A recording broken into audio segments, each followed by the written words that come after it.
Croeso I Gwyl 2021.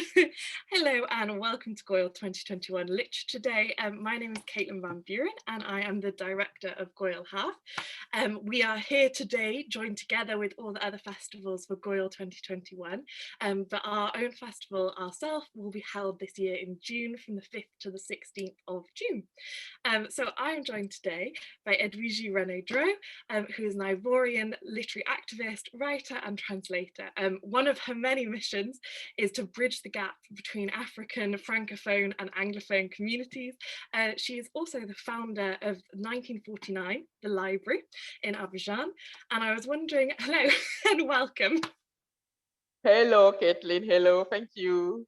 Not at all, not at all. So I was wondering if you could start with 1949 and talk a little bit about where that name came from and your research into Marie, is it Marie Corey? Is that how you say her name? Marie Corey, yeah, Marie Corey, yes. Well, so 1949 is the year. 1949 is also the name of the library that I founded on the 5th of March 2020. We should have been holding this like, tomorrow. Then you'll be like, we're holding this on the first anniversary of 1949. Oh, happy yes, birthday. I know. That's awesome. Thank you. So 1949 is a library of women's writings from Africa and the Black world.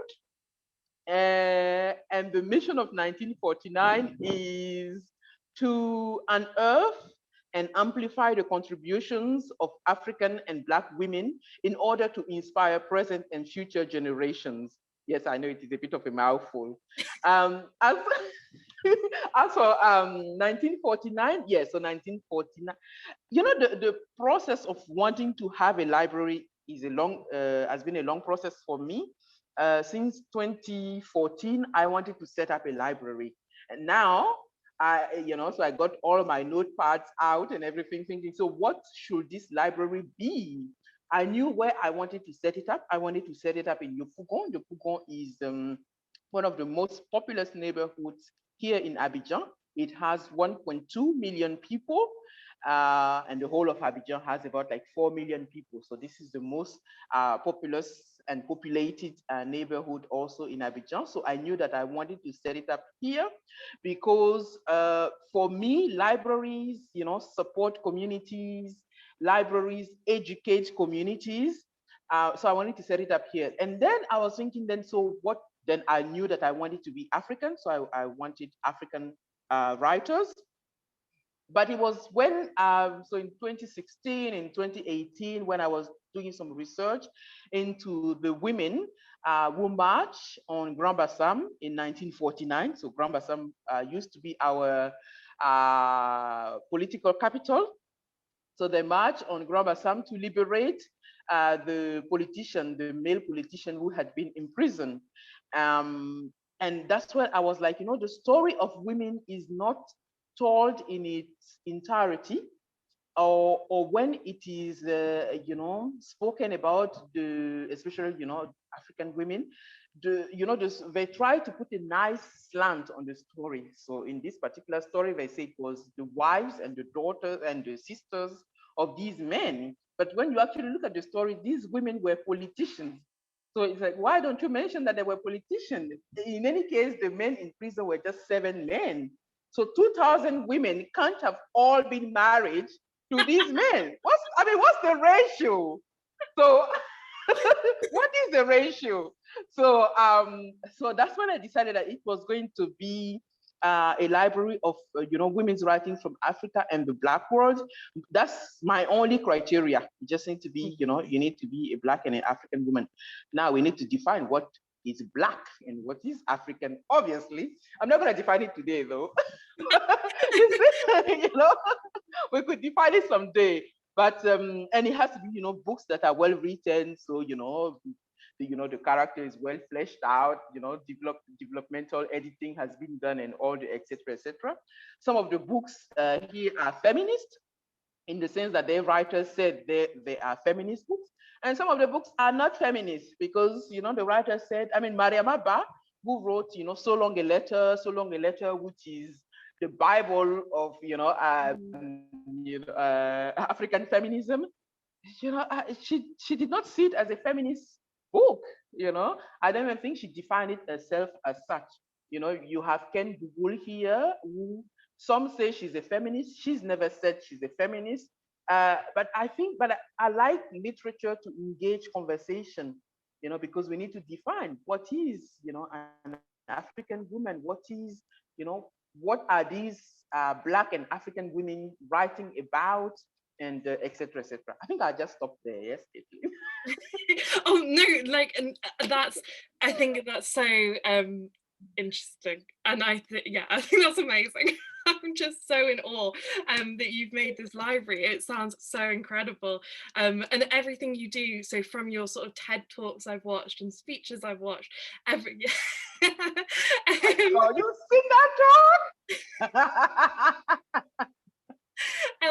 in all of these, you speak with such passion about literature and with such of its importance, and about language. And I was wondering in what ways, so a lot of your talks you'll actually speak sometimes a little bit in English, a little bit mostly in French, and sort of flip between the two. And you also said that you got into translating so that your father could read your work. So in what ways has language shaped you, and what's your relationship with languages? Um, what way languages shape me. So I speak, obviously I speak English, I speak French, I speak Bambara, I speak Yakuba, which is, my mother's tongue and also my father's tongue, because they are both Yakuba. Yakuba is a language from the west of Côte d'Ivoire, and I'm currently learning German. Um, just to throw that in. I love I love languages, and yeah, I know. And I think, through languages you can actually understand how a person, a people think. When I was much younger, from 0 till 10 years old, we lived in the north of Cote d'Ivoire, which is, heavily populated by the Jula speaking people. Jula, it is a trade language of Bambara. So Bambara is also spoken in Guinea, in Mali, in some parts of Burkina Faso and everything. And, I love the way, and I always like to analyze what people are saying. So in the northern part, they will say, when they're greeting you around 1 p.m., they will say "Allah telenoya," which means may God soften the sun on you. So this is no, it is so poetic. It's much more nicer than bonsoir or good afternoon or anything like that. And for me, it is important. And I think I like to move, between languages like that. It is my way of saying, I get you, I understand you, I want to learn more about you. But yeah, so I got into talk about translation now. I got into it first because I wanted my dad to read my work. His own fault, actually, because I started writing, like when you are young, you start writing, you write diaries. And I had a great father, he's dead now. So I started writing diary, and I was very careless with my diary, so I used to leave it like in my bedroom. And I think one day he went into my bedroom and read my diary, and my dad was never one to kind of keep things for himself, so he came out and started talking to me about what I'd written. And I was like, I don't mind you talking to me about that, actually, but I was processing my thoughts. And from that moment on, I was still careless, obviously, but I stopped writing diaries and started writing fiction, properly, because I was thinking it is because you've seen it. That's why you are talking to me about it. Let's write some fiction, then you don't know what I'm on about. And then I went to England to study. And it was in England that I really got into the process of, learning the craft of writing. Sometimes we don't think that writing has a craft, but, it's something that you learn. So I got into writing that way. So all of my stuff were now being written in English. And I wanted to, then I returned back to Cote d'Ivoire, and I wanted to chat with my father about what I was writing. But of course, he can read English, but so I started translating, for him, so that we could talk about these things that I was writing about processing. And then, the Africa 39 thing happened, and I went, to Nigeria, and it was just a shock, because for me also, but also, for, the Anglophone writers who were there, because they were talking to me about Kuruma, and Kuruma had been dead since like, 2003. So, and this was 2014 we're talking about. So they're talking to me about Kuruma. I am talking to them about, Shoyinka, Chinua Achebe to some extent, Lola Shoneyin, and all of these people, but, just Lola Shoneyin, I think, yeah? So you are like, wow, the gap is still wide because they only know Kuruma, and since then we've had, and Daju, obviously. But we've had like, so many writers that do not know, like, Tanela Boni, who is such a, great intellectual, who is such a great writer. They do not know Armand Gauze, who is doing wonderful thing with, the French language, who is writing the Ivorianized French. They do not know all of these people, and I also do not know these people. And the same way that I wanted to open up conversation with my father, I also wanted to open up conversation, among ourselves, because we cannot talk about development of a country, of a continent, when we don't even know what is happening. You guys are still stuck at Kuruma, and you're like, since Kuruma, a lot has happened, my people. So let's get the conversation opened up again. And I think that's how I got into translation. And that's why I am really passionate about literary translation and passionate about language. And, because for me, it is conversation. It establishes conversation before anything else. So, yeah. Yes, absolutely. So is there so what from what I understand, what we need is more translation into francophone languages, more translation from francophone languages, and then more translation between indigenous languages and European languages in both directions, so that basically more translation overall, so that everyone can read in the tongues they're comfortable with. Is that a fair summary? Yeah, read or listen, because when I think of my country, we have, depending on which statistics you look at, you have 49 or 51% of the population that cannot read or write French. And also we do not have a big politic of writing or reading in our own languages. So Côte d'Ivoire has like 60 languages, but you do not have like, possibility to read in those languages. So also listen, for me, it is important that, we do not just focus on the reading part, on the writing part, but we need to focus on the listening part also. Yeah. Absolutely. And how does that fit in with the because you've spoken about how the publishing it's essentially, from what I understand, the colonial legacies of publishing, and how it's all sort of European centric, and so how does that fit in with all of these like 60 plus languages that are spoken in the Côte d'Ivoire? Like what? I know. Yeah. I know. If publishing is European centric, I am going to be talking just about Cote d'Ivoire, because once I do not like to talk about the whole continent. It is 55 countries, and I haven't had a chance to go in all of them, just been in some of them. Um, but I think at some point we need to develop our own, we need to find out how we develop our own, publishing industry. It is true that today, to make it as a, I always like to say, my Anglophone brothers and sisters have some luck, at least, that they may think that, everything is located in London and New York, but, you have, stuff located in Lagos.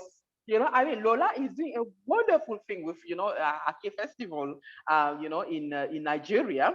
And, she's contributing to bringing these writers to the fore and everything, because it is good that we always talk about the writers, but they're the people behind, like what you are doing with the festival, and, and the publishers and agents and editors, without whom we won't be getting nothing. So we need to be, talking about them. So you have like, and Kampala with Writivism, what CJ is doing. So you have these little spots. But for us here, in Cote d'Ivoire, you need to make it, you need to be like in Paris.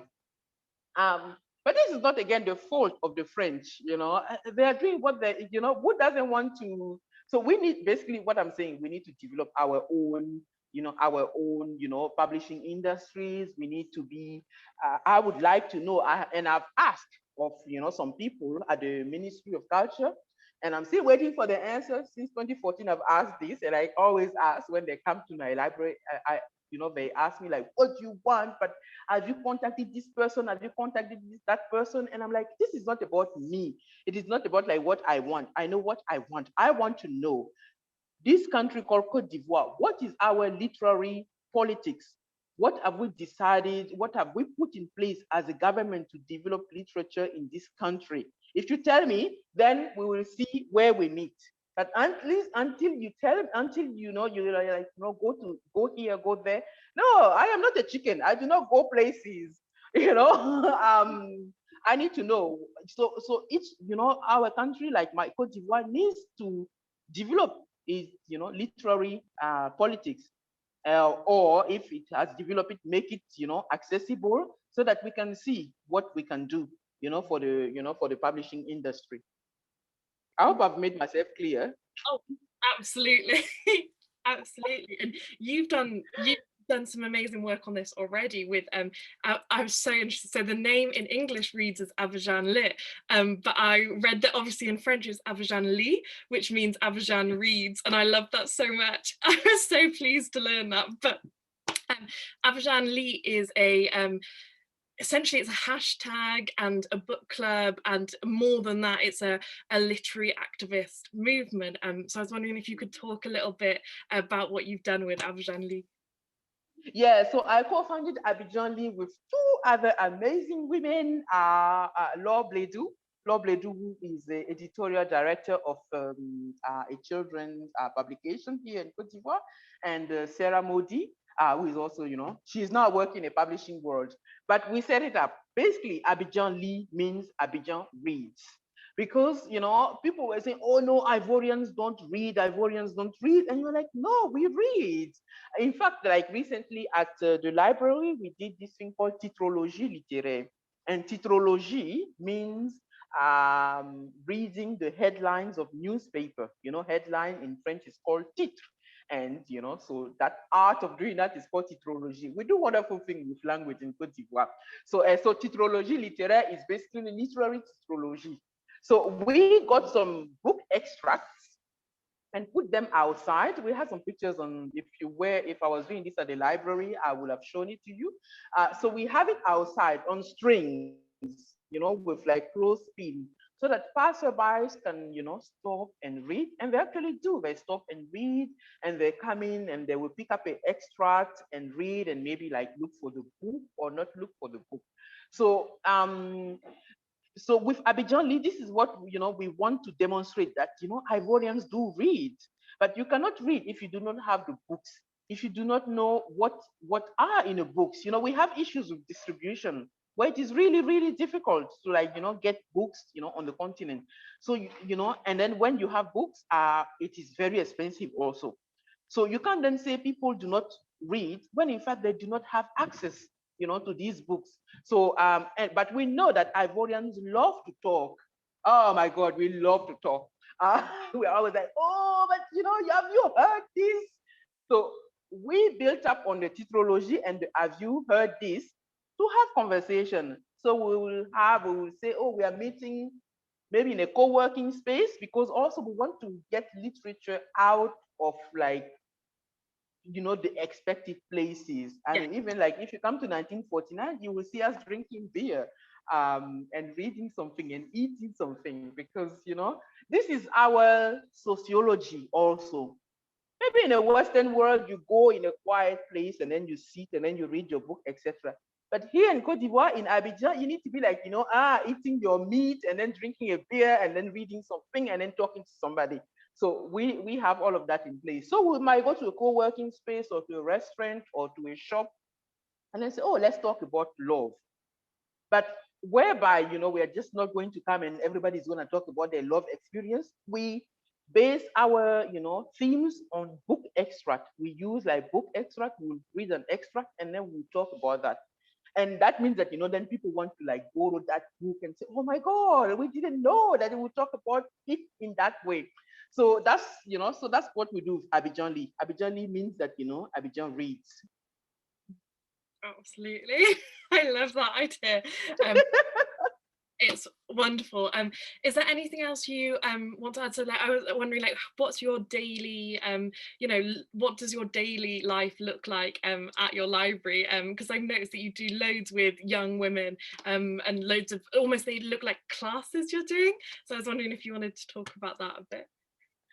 You know, I did not have like one day at the library, and because the library is still new, and actually the library, it was quite interesting when, it was going out in the world and everybody said, oh, so, she's open like the first feminist library. And I was like, okay, my people, I never said this. I said it is a library of women's writing from Africa and the Black world. At what point did that become a feminist library? Of course, it may be feminist or it may not be feminist. But I think the reason why I am talking about that is because I think I hate being put in a box. I think I really, really hate it. And I also do not want the library 1949 to be put in a box. Because you come and you see the portrait of Wangari Maathai, and then you say, oh yeah, wonderful feminist. And then you will see the portrait of Stephanie Sinclair, who was at the head of a gang in 1920 in New York. And like, then you will see like a quote by the Nana Benz, who said that, we made so much money because we wanted to be able to confront our husband, and confronting the husband in the society meant being the favorite wife. So if you're talking about being the favorite wife, you're no longer talking about like sisterhood, are you? So, but are we also gonna deny the feminism? So, so yeah. So if we say it is a feminist library, let's know that there are many strands to feminism, and I am willing to have all those strands at the library and to have conversation about it. As to what my daily life looks like, today I am busy preparing like 2 events. Tomorrow we have an event. Tomorrow I'm opening up a conversation actually with those women who make literature interesting. So I'm beginning a conversation with Sarah Modi that I mentioned earlier on, who is a publisher here in Côte d'Ivoire, about what she's doing, how she wants to transform the publishing scene in Côte d'Ivoire. That's at 12. Then at 2 we have this event about using literature in in women's rights. So and I am presenting Changes by Ama Ata Aiju. Marriage, polygamy, what because I like conversation, and I always like to push against the boundaries. So, and then Saturday we have an event on hypersexualization. So my day is just, but it is fantastic. And I also live at the library, you see. So I stay up like, I live among my books. I wake up among my books, and then I'm just like, always, noting things down, and like getting the young girls to come, let's read something, kind of, pushing at their beliefs again, like challenging what they think about themselves. Sometimes they'll say, oh, but I can't do that because, my boyfriend said, and I was like, yeah, but why do you need to ask for his permission? Just do your thing. And she's like, yeah, but if I do it, what if he doesn't marry me? Then I told one girl one day, maybe you're a Range Rover and you're just trying to have like a Ford Focus, like, motor in you. And the day you're going to want to go, the motor is going to be like, no, please, I can't take that speed. So just do your thing, sister. If it's great, he will come along with you. But if it's not great, you'll meet somebody great, there. So, yeah. So my days are varied, but I like them. It is great. That's, yeah, that sounds exactly the kind of advice I needed as a teenage girl too. Well, to be a Range Rover.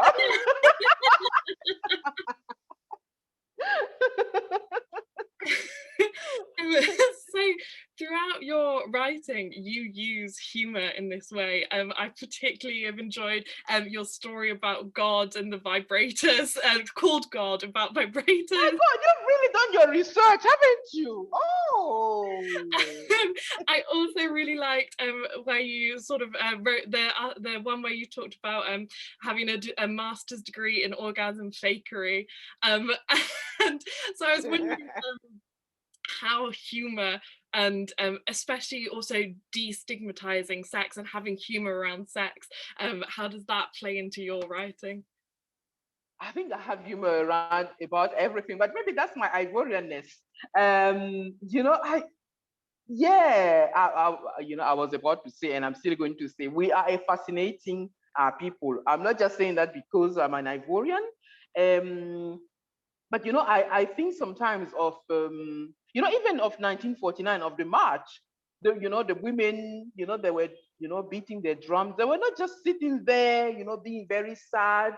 And when I think of the different political situation, crisis that Côte d'Ivoire has gone through, I remember we had, this long period between 2002 to 2011, which was, about 10 years, 9 years, 10 years of political tension that started since 1999 with the coup d'etat.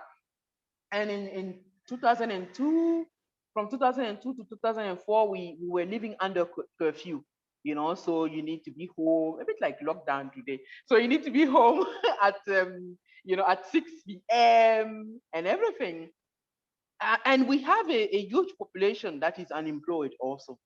So the young people said, okay, if we need to be home at 6 p.m., that means we're not going out. So what they decided to do was to go to the bars at 6 a.m. in the morning. So as soon as the curfew lifted, everybody went to the bar, and then they closed the bar on themselves. But it created this musical genre called coupé décalé. And coupé décalé, then people, coupé décalé is a lot of noise and on battery. People say today, our intellectual, they say, oh no, this is not music, this is just so much noise. And the young people said, no, at that time we were living, we didn't know obviously that we we're going to be living with 9 years of political crisis and guns and where you do not know where to go. So we needed to have some fun. We needed, the country was going to port. We had no money, we had nothing. So we need to do something to be able to live. And we have a lot of humor actually as Ivorian. People do say that we have a very spicy mouth because we do not hesitate to just, insult people, but we never beat each other up. So you see two Ivorians, like, really, really going at it, but they will never come to blow. They just be like, oh, I was just joking. And you're like, oh, you just insulted my mother, and then you said you were just joking.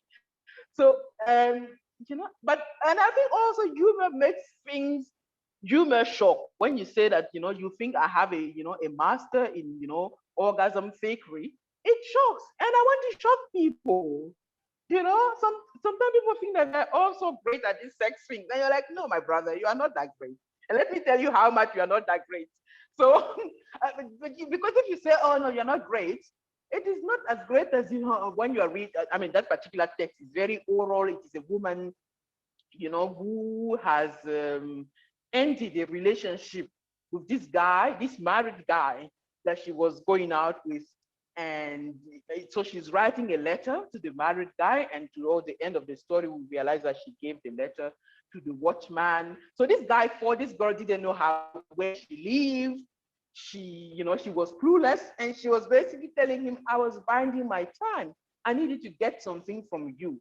And I also I know it is my own story, but I also like the ending of it where she says, do not do anything to me, like do not go to my place, do not, if anything happens to me, I will know that it is you.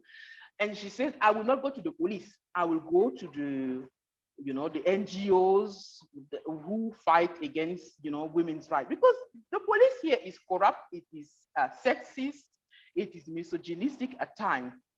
But, so she will go to these organizations because she knows that they will listen to her. But she also knows that they will take her side. Nobody will say, and they will also put her in a victim, again, mold. That's why I don't like, putting people in boxes, because she is not a victim. She knew exactly what she was doing. She was going out with this married man to get some stuff out of him. Now, if you want to call her a victim, if you don't want to, that's a discussion now for, every person. But yeah. Yeah, absolutely. And it's not, it's so relatable. And like, obviously, we have very different experiences in so many ways, but all of your stories I found so relatable and so, you know, I just really, you know, whether it was sort of heartbreak or sex or sort of relationships where you sort of maybe do use someone to get what you want for a different way, like that was it. I loved it. I really loved it.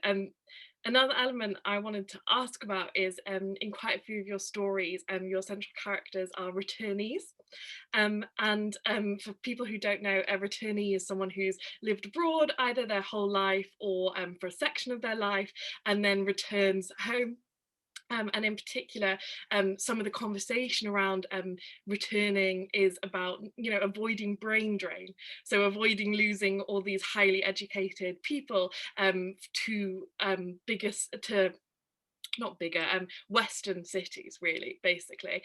And I was wondering what, because you are yourself a returnee, and what's your experience of that is and how that relates into your writing. You know, I think I was writing a lot about returnees. I don't know if now I'm writing so much about returnees. I think I'm busy with the library. But yeah, you are right. I was writing a lot about returnees because it was, you know, like when, you know, in 2014, this was a big thing. You know, everybody was returning. And I think also write, you know, we were talking about conversation earlier on. I also write to interrogate my society. I'm not a great conversationalist, so I, you know, I write. So I write to interrogate. I write to interrogate. Not a great conversationalist. What's this all then? I write to interrogate my society, and the way. So you know, we have the returnee debate. But before the returnee thing happened, you know, 10 years earlier on, I think it was the Economist paper wrote, you know, headline, you know, Africa the hopeless continent. You know, and everybody was like, you know, trying to either show that yes, indeed, Africa is a hopeless continent, or show that no, we are not a hopeless continent at all, at all.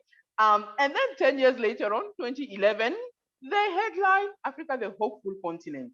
And then you have all of these newspapers, whether they're Western or whether they're African, you know, talk about the returnees and people coming to develop their countries and leaving Europe, as if they were doing a service to, you know, the continent, you know, as if like those people who were in Africa while, you know, we were doing all our stuff in Europe, who were all sitting there waiting for these returnees, because you will get some conversation like, oh no, people here they do not know, you know, from the mouth of the returnees, huh? And we say, oh no, people here they do not know, like, you know, how to do this, how to do the other. And I'm like, who are you? You know, just because you come from Europe, you are not, you know, this is not an altruistic move. The same way you went to Europe for the opportunities of education, for the opportunities of a good job, you are coming back for the same opportunities. Let's not lie to ourselves. We are part of the privilege, you know, because sometimes people, I was on the, you know, at a panel discussion a while back, and then, you know, we're talking about diversity, and I said, having me, you know, or people like me in an organization or on a panel, you are not being diverse, you know, just because like I'm a woman, you're not being diverse. Me, I am privileged. I know where to go. You know, I know how to read. I speak English. I speak French. I can, you know, drop down into Bambara. I can drop down into Yakuba. And if I need to speak like some German, I can also, you know. France is not like, oh my God, I want to go to France because no, it doesn't mean anything to me. So, you know, I am part of the privilege. So I think it was about conversation that I wanted to have with ourselves. Like to say, no, we are not, you know, being altruistic, actually. We are coming also for opportunities. You know, we have seen opportunities. That's why we are coming. People, let's stop lying to people and to ourselves as if we are coming to do a great service to, you know, to the continent. Because when we return, we're not living down in some populous neighborhood, and we are getting the good jobs. Actually, we are getting the good jobs. We are, you know, opening businesses. And when we speak about, and I always say that, you know, opportunities exist everywhere. Today, I am in Côte d'Ivoire. It is because I want to be here. I see my life here, and I've put down roots here. For someone who doesn't like roots, I've put down roots here in the sense of, you know, setting up this library. But if tomorrow I feel like the opportunities are elsewhere, yeah, I will go, of course. It's because I see the opportunities here at the moment, even if, I mean, it is underground, but the opportunities are there.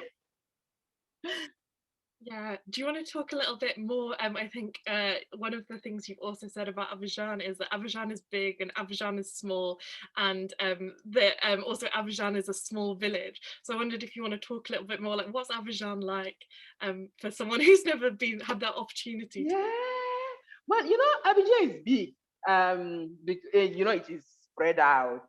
And in terms of population, I will say like, I will say like we are 4 million, and then our, Nigerian brothers from Lagos are gonna be like, is that all? But yeah, so Abidjan is big, but I think you are referring to that, to that story where she said Abidjan is big, but Abidjan is small, and the world in which you live is smaller. The world in which this guy lives is the world of, the high middle class, and the returnee world. And serious in that sense, it is bloody small. I mean, like 4 million people, so in the whole of Abidjan, then you are among but now this is quite interesting because where the library is located, for instance, Yopougon, it has the same superficial area as Cocody. Cocody is a high-end neighborhood. But in Yopougon, you have 1.2 million people. And in Cocody, you have 200,000 people. Same superficial area. So you see, so more spread out in Cocody. But then again, in that same Cocody, then you have your returning people who frequent the same places. And you go to some places. I mean, if you come with me to Abidjan and we go to some places, you go, my God, this woman, she knows everybody. I don't know everybody. Just the places I'm going to, it is where my circle is. And I was telling somebody like it's not like maybe like in London because I live there where all the people working in the restaurant world will know each other, for instance, but they may not know people working in IT or people working in the literary world. Here it is not like that. People working in the restaurant world knows people working in the literature world, knows people working in the IT world, because it is a tiny, tiny amount of people. We are not many. So it is in that sense. So when she was saying Abidjan is big, because she lives in a populous neighborhood, nobody knows her. But his world in which he lives in is very small. People will know his wife. And before, so he has actually more to lose than her, is what she was telling him. Because if she opens a mouth that she's had an affair with him, people from his world are going to be like, how could you have an affair with such a person from such a neighborhood? So it is in that sense. But you should come to Abidjan. It is a great city. I love it. I would love to. You don't need to sell me on it. I'm like, it is great. It's just very hot, but it is great. Sounds. And the traffic jam is terrible. The traffic, sorry, is that what you said? Oh, the traffic is terrible. Oh my God. I mean, whew, it is terrible. But it is fun still. It is fun. Is that why you live above your library? So that the commute is really short? I know, the commute is so short, so short. That's why I'm like, just pop down or something. I like in December I was here and everybody was talking about like the traffic jam. I was like, what traffic jam? Because I was like, hey, yeah, but I'm not going out anywhere. I'm eating here, I'm drinking here, I'm sleeping here. So you need to venture out up the road a bit, then you will see. Absolutely. I also wanted to touch on, before we move away from Abidjan, is what are the specific characteristics of French or Ivorian French in particular? I was wondering what do you notice as like the specific characteristics of how you speak?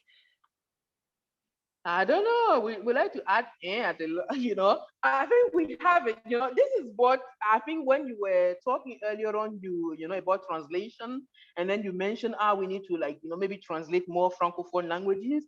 I really love that actually because there are French and Frenchies, and people think that we are all speaking. I was at the festival one time, in Kampala actually, and I had to like laugh and smile because this writer who didn't mean any word of harm because we had, some Francophone stuff there. We had, me, a Senegalese brother, a Cameroonian brother. And then she said, and we must also, think, we were talking about the politics of language. And then she said, but we must also think about our Francophone brothers, who are still dealing with this colonial language. And I had to say, okay, so you think that, it is only you guys who've managed to do, as Chinua Achebe said, wonderful things with the English language, and we've been speaking like Moliere. No, guys, the same way you have done wonderful things in the English language, the same way we have to. In fact, case in point, we have Kuruma, who, people say, Malinke is the French language. So yeah, and I like to always give like this example. So in France, for example, you say I go to Lycée Georges, whatever. But in Côte d'Ivoire, you don't say I go to Lycée Georges. You say I frequent. You don't even say you go. So you say I frequent. So, but when you say I frequent, like if I said you're gonna be like, yeah, who do you frequent? What do you frequent? But when in Côte d'Ivoire I say I frequent, this means I go to school. So, and in fact, and if you drill down into what we call the popular Ivorian French, we will say there are people who frequented, and then there are people who went to school. Basically, when we say, by saying that, we are saying people who frequented know how to speak French, they know how to, they know how to read and write well. And when you go to school, you're just going there, but you're not doing anything proper. So you see, but there are all of these nuances in our languages. So those are some of the differences in the languages. And this is one thing that we want to do at the library also, sort out these languages, have more. And that's why I would like, to explore more the oral literature side of things, give confidence to young writers to write in that Ivorian French, because this is how we speak on the road among ourselves with people, because like I said, 49 to 51% of our population does not read or write, but in Abidjan at least 70% can speak French. But this is not French from l'Académie Française. This is just, this I frequent French. So all of these people can speak French at a level. And unlike, many other countries surrounding us, we do not have a unifying national language. Our national language is French. So when you arrive at the airport in Abidjan, you will read Akwaba. This is the only thing in an African language you read. And then it will be French, French, French. In a market, you must speak French, to buy tomato from the tomato seller, although she's never been to school. So she will speak to you in a broken French. So we have all of that, which is, I think, it is a wealth that we have. But then, because we haven't been exposed to a lot of writing, again, I'm going back to writing, I'm going back to distribution, because we haven't been exposed to that a lot. When it comes to writing, then people focus on writing good Académie Française, French, and then when they even include, Ivorian words like baka or atike or whatever, they write a little asterisk, then they go explain at the bottom, baka is a minivan. Baka is no minivan. Because when I'm thinking minivan, with my head of minivan, I know what minivans look like. They are clean, they are beautiful. Bakas are just like, knocked down, beaten down, stuff with the doors falling off, with the paint rusting. That's a baka. So they write it at the bottom. So what we want to change the library is, maybe like have writing workshop, where you give confidence for people to write to write baka without explaining. People are intelligent to read it in the context, to speak that Ivorian French. So we have it there so that people will say, oh, so it is normal to to write that way. That's why I wrote things like, that's why I write things like Abidjan is big but Abidjan is small and blah blah blah. When an Ivorian reads that, he will get it, or she will get it. You need to like ask. But an Ivorian will say, yes, I know, Abidjan est petit, oui, Abidjan est petit. So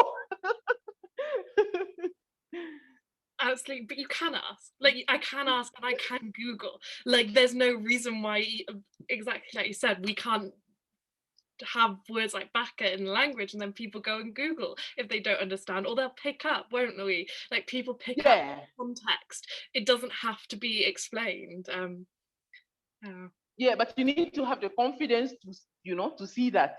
You need to have confidence. You need to have seen that. You need to be given. I think representation is important. We need to see that.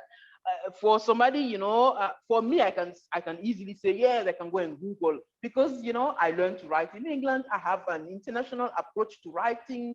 I work a lot, continentally. But for somebody who has been in Abidjan, who has been seeing, writing with asterisks and everything, of course, it's going to copy that model. So somebody needs to come along and say, no, please just write Acheke, do not explain. Acheke is not couscous, Acheke is Acheke. So just write your Acheke and then let's move on. The person will understand. And the more you write Acheke and the more another writes Aloko and the more another person writes this, then maybe Google algorithm will pick it up, But if we don't write it, it won't be picked up. You see? So this is the activism also. Yes, absolutely. Absolutely. And I'm in awe. I'm in awe because I do a bit of teaching, and what you constantly have to is teaching generally for people in the UK who are struggling at school for some reason or another. And it's really frustrating to teach a course that doesn't reflect this in the UK too. Like, it doesn't reflect how people actually speak, and it prioritizes certain forms of language over other forms of language. And like anyone who's sort of studied any linguistics or sort of has a passion for this knows that that's just not true. Like, language is not this static entity. Yeah. We all our any way in which someone speaks is valid. And absolutely. So I wanted to sort of wrap up really. Is there anything else you'd like to add that you'd sort of also like to speak about? I wanted to mention a quote of yours I really liked, which was let's possess our amputated memory. And so from that speech, I thought it was so much fun. It was really impassioned, and I really enjoyed that. Why should we limit women to being as good as men? Like, let's let's let them be better. And I wondered if you can speak on that.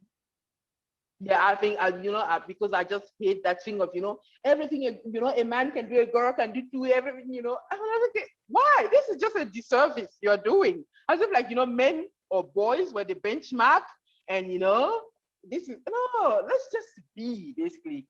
And I think, we were talking about with one of my girlfriends recently about like children's writing. And she, she published this story that I liked. But I told her on what, I liked it for the literary form, but I did not like it for the so-called message it was bringing. It was about this girl who could prove that she could be a football captain. I was like, you know what? No girl that I've ever met is like, I can do this. If you see them, they are running, they are doing their stuff. It is then afterwards we try to put them again in these molds, and then we change the narrative and say, everything a boy can do, a girl can do too. For me, it's about giving them examples. And I think this is actually the purpose, because that speech came, and then a few months later, I was opening up the library. So this was that was a tail end of that process, because I'm thinking we need to give them representation, and that representation of people that I think are models, for me. Because you need to know people's, stories. So let's have all the stories there. Let's have people who have PhD and women who do not have PhD. Women who are market traders, women who are soldiers, women who are gangsters, women who are teachers, women who save a lot of money. Because yeah, that's another thing also in our society. Oh, like, no, you mustn't say that you love money. Or like, in Ivorian society, you will have this guy trying to chat you up. This is what somebody told me last time. And then we say, oh, but you women these days, you love money. And you are supposed to say, no, we don't all love money. And I told my girlfriend, so this is where I've been going wrong, because they will come to me and say, you women, you love money. I'll be like, oh yes, me, I love money. I love money. If you don't have any money, like, step aside. I do not need you in my life, brother. So But we need, so you need to have all of these things. And then we'll find out the stories of these women by reading the books that those who wrote, we will read them. And those who did not write, we will read the biographies written about them. And then we'll, okay, so I can do this, or I can do that, or yeah, it isn't because I didn't go to school that I cannot also be wealthy, be powerful. I can. So I think with the library, it is about giving the possibility of saying, I can. We have a quote at the library, which is connect to et, so know to be. So by knowing all of these different examples, then we will be what we need to be. That's what I can't think of a better I'm quite proud of myself actually for ending so nicely. Just so like beautifully full circle. Thank you so much, Edwige. This has been an absolute honor and a real joy. No, it's been great. It's been great. Thank you so much. Especially as I know that I'm going to be running around Abidjan, because I need to leave this library at some point. So I need to go into town. So yeah, this has also been great. Thank you for asking me to come on. I was really honored and privileged to receive your invitation, and I was like, yes, of course, it'd be great. So thank you. Not at all. It's honestly our honor. It really is. So thank you also for happy birthday to 1949. Yeah, I know 1949 is what we did it. I mean the pandemic. And may it celebrate many more birthdays in the future. I hope it'll have hundreds of birthdays. Oh, thank you so much. Thank you. That is our hope too. And I hope I get to visit it one day. That would also be. Will. Oh, you will. It is not easy to come to Abidjan. Just come. We have rooms. I mean, you mean like living among books, but hey, who cares? My happy place, my favorite place to live. So thank you also for everybody who's watched. You can find more of Gŵyl Haf at gwyl.org. That's GWYL.org. And you can also find us at Gŵyl Haf on all the social media handles. And if you want to watch any more of Gwyl 2021, you can find that at bbc.co.uk/Gwyl 2021. So thank you all very much for coming, and bye. Bye-bye. Thank you.